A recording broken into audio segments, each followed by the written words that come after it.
कृष्णा ମୁଁ ହେଉଛି ଆପଣଙ୍କର ମଧୁସ୍ମିତା। ମୁଁ ହେଉଛି ଆପଣଙ୍କ ପ୍ରିୟ Monalisa. Welcome to our channel Madhumanas Bhakti. Garuda ହେଉଛନ୍ତି ବିଷ୍ଣୁଙ୍କର ବାହନ। ଚାଲନ୍ତୁ ଜାଣିବା ଗରୁଡ କିପରି ବିଷ୍ଣୁଙ୍କର ବାହନ ହେଲେ। ଦୁଇ ଜଣ ଭଉଣୀ ଥିଲେ। ଜଣଙ୍କର ନାମ ଥିଲା ବିନତା, ଅନ୍ୟ ଜଣଙ୍କର ନାମ ଥିଲା କଦ୍ରୁ। ଦୁଇ ଜଣ ଭଉଣୀ ଜଣେ ଋଷିଙ୍କୁ ବିବାହ କରିଥିଲେ। କଦ୍ରୁ ଥରେ ଯାଇ ଋଷିଙ୍କୁ କହିଲେ, ମତେ 100ଟି ଶକ୍ତିଶାଳୀ ପୁତ୍ରର ବରଦାନ ଦିଅନ୍ତୁ। ତାଙ୍କୁ ଋଷି 100ଟି ଅଣ୍ଡା ଦେଇଥିଲେ। ସେହି 100ଟି ଅଣ୍ଡା ମଧ୍ୟରୁ 100ଟି ସାପଛୁଆ ଜାତ ହେଲେ। ତାହା ସବୁ ଦେଖି ବିନତା ଋଷିଙ୍କ ପାଖକୁ ଗଲେ ଓ ଋଷିଙ୍କୁ କହିଲେ, ମତେ ବି ଅଣ୍ଡା ଦରକାର।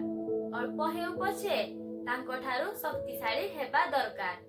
ଋଷି ତାଙ୍କୁ 2ଟି ଅଣ୍ଡା ଦେଲେ। ବହୁତ ଦିନ ହେଇଗଲା, କିନ୍ତୁ ବିନତାଙ୍କ ଅଣ୍ଡା ଫୁଟିଲା ନାହିଁ। ବିନତା ରାଗରେ ଗୋଟିଏ ଅଣ୍ଡା ନିଜେ ଫୁଟାଇ ଦେଲେ। ସେହି ଅଣ୍ଡା ଭିତରୁ ଏକ ଅଧାଗଢା ଜୀବ ଉତ୍ପନ୍ନ ହେଲା। ସେ ରାଗରେ ଉଡ଼ି ଉଡ଼ି କହିଲା, ଏହି ଭୁଲ ଆପଣ ମୋ ସହିତ କରିଛନ୍ତି, କିନ୍ତୁ ଆପଣଙ୍କ ଦ୍ୱିତୀୟ ଅଣ୍ଡା ସହିତ ଭୁଲରେ ବି କରିବେ ନାହିଁ। ଏହା କହି ସେ ଉଡ଼ି ଚାଲିଗଲା। ଯେତେବେଳେ ସେହି ଅଣ୍ଡାର ସମୟ ପୂରିଗଲା, ସେତେବେଳେ ସେହି ଅଣ୍ଡାଟି ଫୁଟିଲା ଓ ସେଥିମଧ୍ୟରୁ ଏକ ଜୀବ ଜାତ ହେଲା। ତାହାର ଶରୀର ଏକ ମନୁଷ୍ୟ ଭଳି, ତାହାର ମୁଖ ଏକ ପକ୍ଷୀ ଭଳି ଏବଂ ତାହାର ଡେଣା ମଧ୍ୟ ଥିଲା। ସେ ହେଉଛନ୍ତି ଗରୁଡ। ଏତେ ସମୟ ବିତି ଯାଇଥିଲା ଯେ ବିନତା କଦ୍ରୁ ଏବଂ ତାଙ୍କ ସାପମାନଙ୍କର ଦାସୀ ହୋଇଯାଇଥିଲେ। ବିନତାଙ୍କୁ ଦାସତ୍ୱରୁ ମୁକ୍ତି କରିବା ପାଇଁ ସେମାନେ ଏକ ସର୍ତ୍ତ ରଖିଥିଲେ।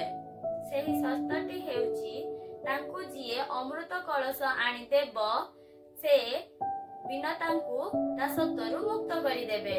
ଏହି କଥା ଗରୁଡ ଜାଣିପାରିଲେ ଏବଂ ଇନ୍ଦ୍ର ଲୋକକୁ ଯିବାକୁ ମନସ୍ଥ କଲେ। ସେ ଇନ୍ଦ୍ର ଲୋକକୁ ଯାଇ ଦେବତାମାନଙ୍କ ସହିତ ଯୁଦ୍ଧ କରି ଅମୃତ କଳସ ନେଇ ଆସୁଥିବା ବେଳେ ସମସ୍ତ ଦେବତାଗଣ ବିଷ୍ଣୁଙ୍କ ପାଖକୁ ଗଲେ ଏବଂ ବିଷ୍ଣୁଙ୍କୁ କହିଲେ, ପ୍ରଭୁ ଆମର ସହାୟତା କରନ୍ତୁ। ଯଦି ଏହି ଅମୃତ କଳସ କୌଣସି ଖରାପ ଲୋକଙ୍କ ହାତରେ ପଡ଼ିଯାଏ, ତେବେ ଅନର୍ଥ ହୋଇଯିବ।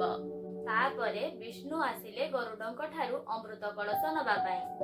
ତାଙ୍କ 2 ଜଣଙ୍କ ମଧ୍ୟରେ ଯୁଦ୍ଧ ହେଲା। ସେହି ସମୟରେ ଅମୃତ କଳସରୁ 4 ବୁନ୍ଦା ଅମୃତ 4 ଜାଗାରେ ପଡ଼ିଲା।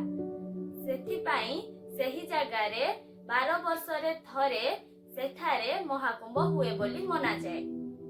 ବିଷ୍ଣୁ ଦେଖିଲେ ଗରୁଡ ଅମୃତ କଳସ ନେଇକି ଯାଉଛନ୍ତି ସତ, ହେଲେ ଅମୃତକୁ ପାନ କରୁନାହାନ୍ତି।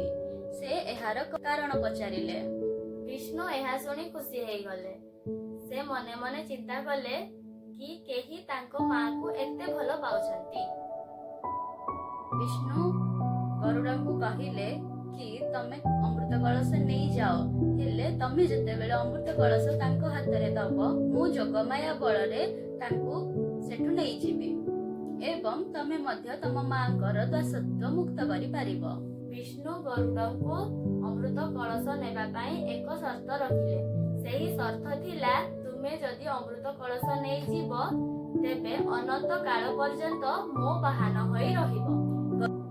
ଗରୁଡ ହଁ କରିଦେଲେ। ସେଥିପାଇଁ ଗରୁଡଙ୍କୁ ଆଜି ପର୍ଯ୍ୟନ୍ତ ବିଷ୍ଣୁଙ୍କର ବାହନ ବୋଲି କୁହାଯାଏ। ତାପରେ ଗରୁଡ ଅମୃତ କଳସ ନେଇ ପୃଥିବୀ ପୃଷ୍ଠକୁ ଆସିଲେ ଏବଂ କଦ୍ରୁଙ୍କ ହାତରେ ଦେଲେ। କଦ୍ରୁଙ୍କ ହାତରେ ଅମୃତ କଳସ ଦେବା ମାତ୍ରେ ବିଷ୍ଣୁ ତାଙ୍କୁ ମାୟାରେ ସେଠାରୁ ନେଇଗଲେ। ସର୍ପମାନଙ୍କୁ ଅମୃତ କଳସ ମିଳିଲା ନାହିଁ, କିନ୍ତୁ ତାଙ୍କ ମା ଦାସତ୍ୱରୁ ମୁକ୍ତ ହେଇଗଲେ। ଏହା ଥିଲା କିଛି ଗରୁଡଙ୍କ ବିଷୟରେ। ଯଦି ଆପଣଙ୍କୁ ଏହି ଭିଡିଓଟି ଭଲ ଲାଗିଛି, ତାହେଲେ ଲାଇକ୍, କମେଣ୍ଟ, ସେୟାର ଓ ଆମ ଚ୍ୟାନେଲକୁ ସବସ୍କ୍ରାଇବ, ଫଲୋ କରିବା ପାଇଁ ଜମା ବି ଭୁଲିବେନି। ରହିଲୁ। ନମସ୍କାର। ରାଧେ ରାଧେ।